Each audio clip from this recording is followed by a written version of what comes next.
Hello and welcome to Where the Living Room Used to Be, a podcast about Rhode Island's music scene.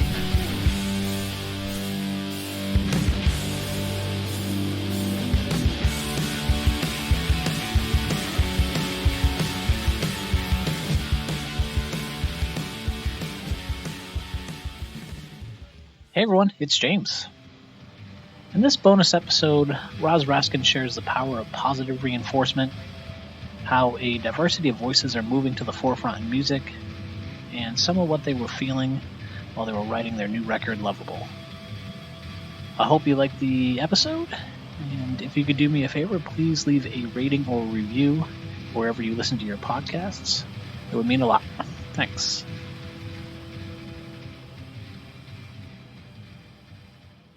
Is there a piece of advice that, like a mentor or bandmate or anyone in your life that gave to you that you'd like to pass along? You know, I think for me, one of the best pieces of advice I ever got from someone was, there's a few that I can think of, but I think one in particular, Greg Takamoto, the band director that I had in high school. When I was in that band at the Philharmonic, I was the only girl that was playing in a lot of those bands. And I was constantly in a combo where for 6 years, I was the only girl in the band. And there's definitely something really intimidating about that, especially being a shy, quiet kid. And, a lot of the ways that I was able to develop confidence as a person was through feeling really confident in my playing.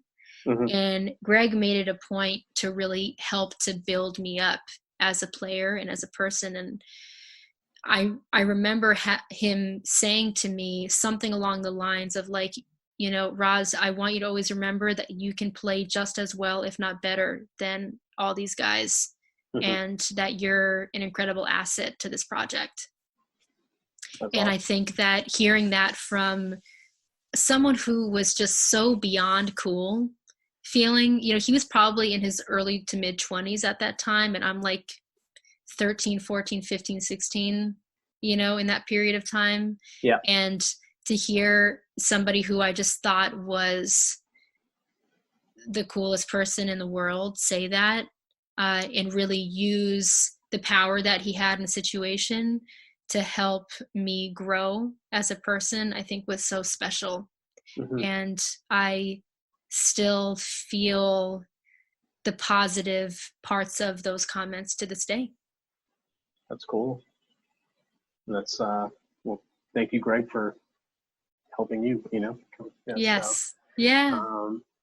Yeah, but, with that as well, so you've done so much. You've been playing music for such a long time and are a teacher and just everything. Like, is there a piece of advice that you would now pass along to someone else, like from your own experience being a musician? Yeah, sure. I mean, I would say just never forget the importance of your voice. I think that there's so much to be said. I think that we live in a world where it feels like people are recycling ideas over and over again, but I think there's still a lot of room for unique ideas, and especially in the world that I hope are moving towards, that's a more inclusive world. Mm-hmm. More so than anything else, we need people from all identities to really be speaking their truth, so we really understand where people are coming from. So I think, I think that really, I hope that people, young and old, all ages, just really feel empowered to speak to where they're at as people and to be sharing their stories, so more and more people feel comfortable coming forward about who they are, and what their stories are. The more and more we hear that vulnerability from people, the more people feel moved to share those things themselves. Yeah, no, I completely agree. Just having that connection with music and being able to identify with that. But if that isn't being presented, I guess I shouldn't even kind of project, but if I wasn't able to connect or just felt different, I wouldn't have had that experience, would have still kind of felt alone, So it's great that is opening up and that those voices are coming out. So that's wonderful to hear. Yeah, I had someone I know said to me this comment a few years ago that really bummed me out. And the comment was, "Man, Roz, so I guess sad girl music's really in right now, huh?" And it was somebody who is a cis white dude who plays in a band in Providence. And I don't even remember how I responded at the time. I think I was in such shock because sometimes, I think sometimes some of the most hurtful things can come from people that you really love that you didn't really realize felt the way that they felt about something, and I was like, man, you're just bummed out that people don't want to hear your story right now. That right now there's a much more space being made for other voices, for other people, for, in fact, if anything, I was like, wow, that's sick. Like you're feeling any kind of way about the amount of successful women that are making music right now. Like that is so funny to me also. It's sad, but it's also very funny that you're feeling that enough to say something that obnoxious out loud. Yeah. I think that I'm just very much excited about where the LGBTQ community is in the music industry right now, in the elevation of folks of color and really acknowledging the history of rock and roll and what that really is and what that looks like, and really folks getting their due, And what would you say inspires you? It could be like musically or in life.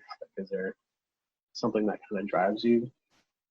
Yeah, I mean, I would say specifically to just point to, I guess, the most recent inspiration was I was in a really tough place emotionally when I made Lovable. Like through that entire record, I was working out a lot of really complicated feelings in therapy about myself, about my connection to other people, my connection to romantic relationships, my connection to my music. So I feel like that record is really an exploration in who I am and how I want to be interacting with the world. And also being able to look around me and recognize the supportive community that I have, and writing a lot about my friends and writing a lot about things and people that I love. But yeah, it definitely was a really painful experience, but also very therapeutic to write. Yeah. Well, thanks again, Roz. Appreciate it. Thank you, James. All right. Thank you so much for listening. In the full podcast, Roz talked about the support that WBRU gave the Rice Cakes after they won the Rock Hunt. So I wanted to share with you this next song, which is entitled Castle, from one of their in-studio performances at BRU.